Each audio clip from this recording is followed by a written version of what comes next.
Hello and welcome to Theme Park History Podcast episode 3. This episode is mainly focused on the retired park Camelot. Following on from that, within the episode we will start analysing why these parks have failed. So, Camelot Theme Park was in Charnock, Richard, Lancashire, England, which is a little bit north of Liverpool. You will see the relevance to this later. The park opened in April 1983 and had theming based on Camelot Castle and Court associated with King Arthur, which means theming was 12th century based and essentially medieval. However, the theming was not serious and was aimed to be for light entertainment. Here's a strange fact for you here, believe it or not. Camelot Theme Park has been demolished and abandoned for many years, actually closing on the 2nd of September 2012. But still has an active and usable website. Lol. Okay, back to the history element of the podcast. Camelot was owned by the Story Group, but actually leased to and operated by Knights Leisure. The site was 140 acres in size, being used for a target market of families and young children. Despite the target market, the theme park included many thrill rides. We will take a look at the ride selection later in the episode. In 1986, the Story Group sold out to the Granada Group. Granada also had two further parks, being the American Adventure Park and Granada Studios. However, Camelot still operated under the lease of Knights Leisure. Fast forward to 1998, a current management consortium bought the park, now under ownership of Prime Resorts Limited. Prime Resorts and Knights Leisure eventually led the park to its final closure. After years of demolition and failed planning applications, the site was temporarily used for a zombie-themed drive-through between February 22 and April 22. In this present day, the site is used for a scare event during the Halloween period.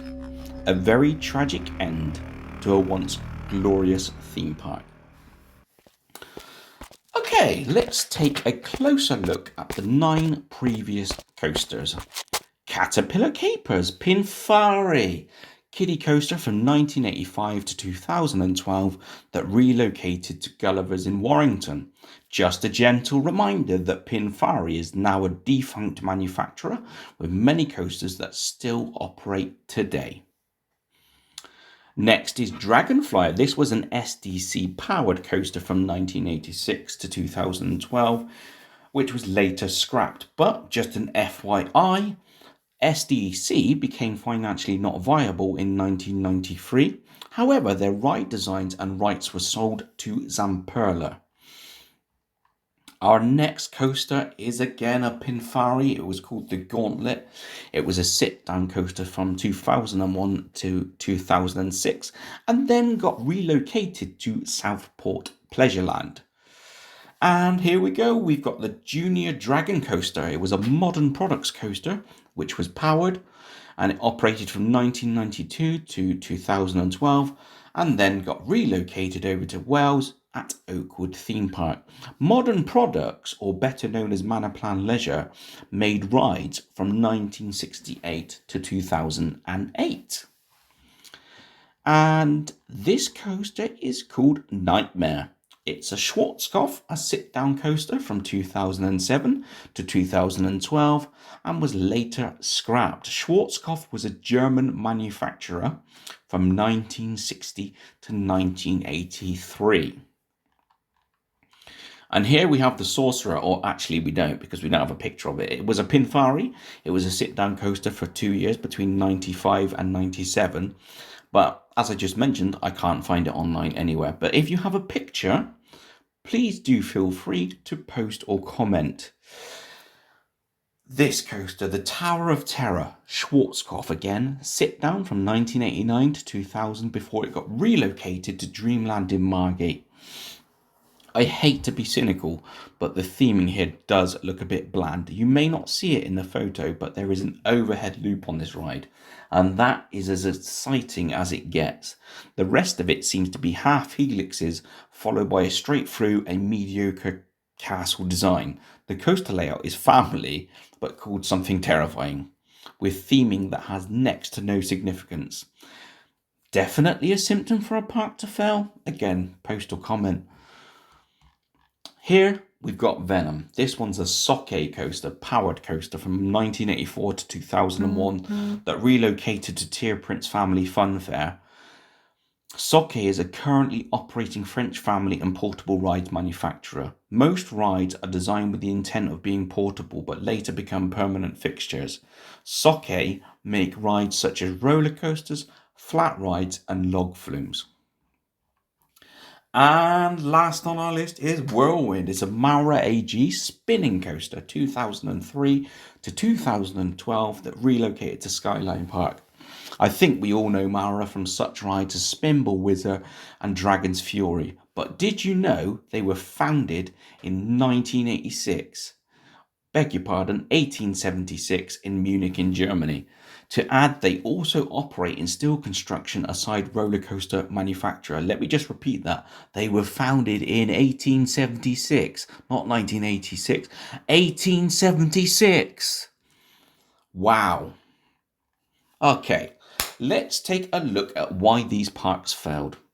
Would you say it's unfair to think that these parks failed due to their location?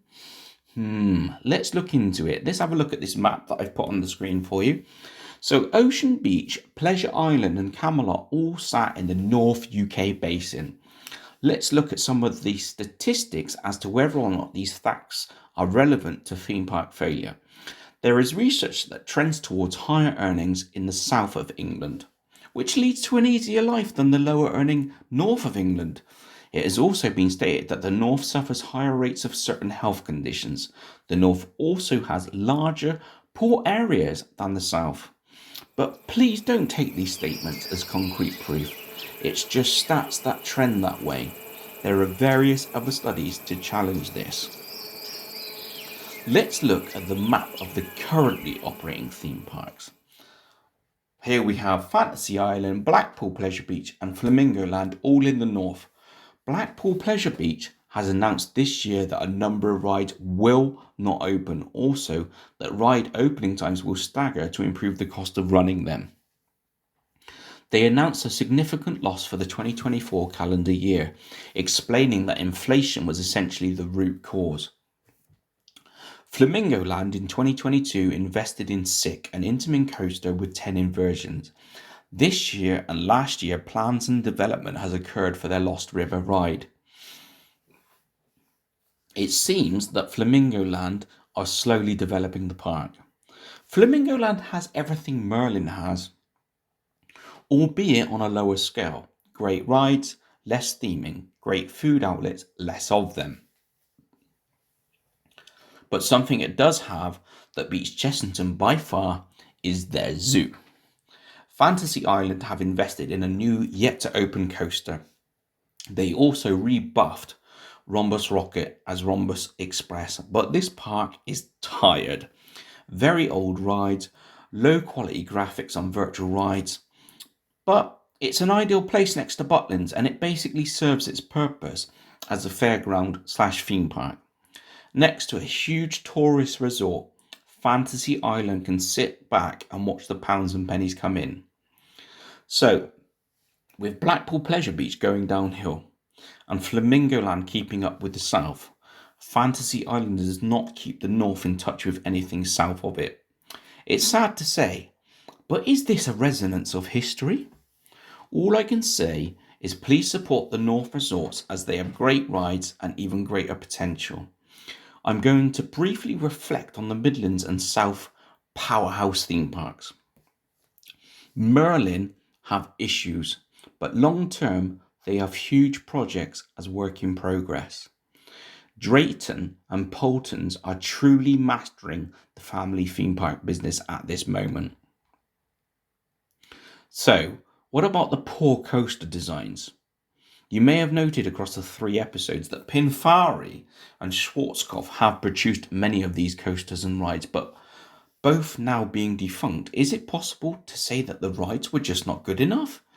It's impossible to say without doing further research into the manufacturers and their levels of success.